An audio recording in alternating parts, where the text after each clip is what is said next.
už idėją iš visos širdies. Varom už Lietuvą.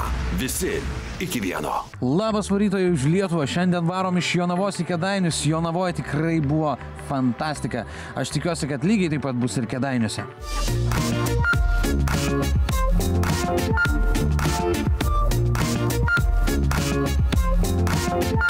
Už Lietuvą varo visi, nuo didžiausio iki pačio mažiausio. Mama sušaukiau, susiskambinom ir varom kamuolį.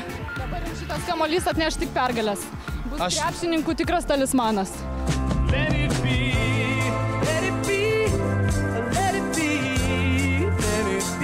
Esam kuigalios ir čia žmonės tikrai nori prisiliesti prie kamuolio. Aš meilę įkraučiau, meilę krepšinį įkraučiau.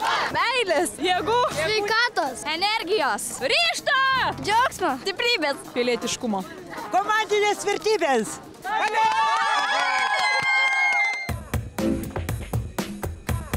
Esam Pelėdnagiuose ir žinokit, yra neįtikėtina, mes net neplanavom iš šitą miestelį sutikti, bet tai, kas mūsų čia laukia, yra fantastika.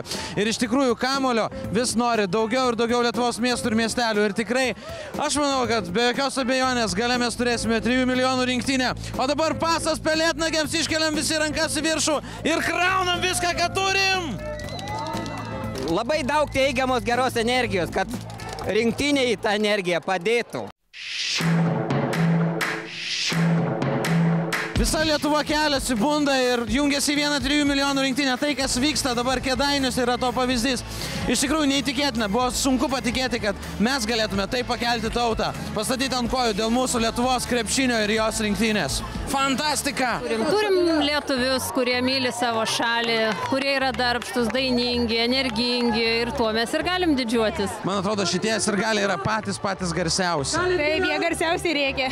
Aistros, krepšiniui, taip, energijos. Oi, emocijos per kraštus trykšta. Ypač laimėjo U19, tai reikiam per vis Kėdainius. Jau mus pakėlė, jau mus užvežė, taip juodai gerai, bet dar liko keli miesteliai, jo?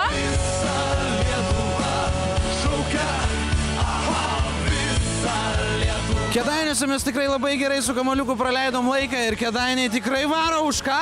Lietuvą! Kartu su visom Radvilom ir visų Kėdainių jėga, kurią įkrovėm į kamuolį šį vakarą.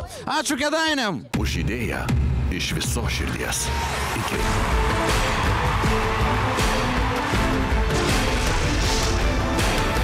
Varom už Lietuvą. Visi iki vieno. Žygį garsina TV3 ir Viasat. Žygio partneriai naujienų portalas Delfi, 20-metis Radio centras.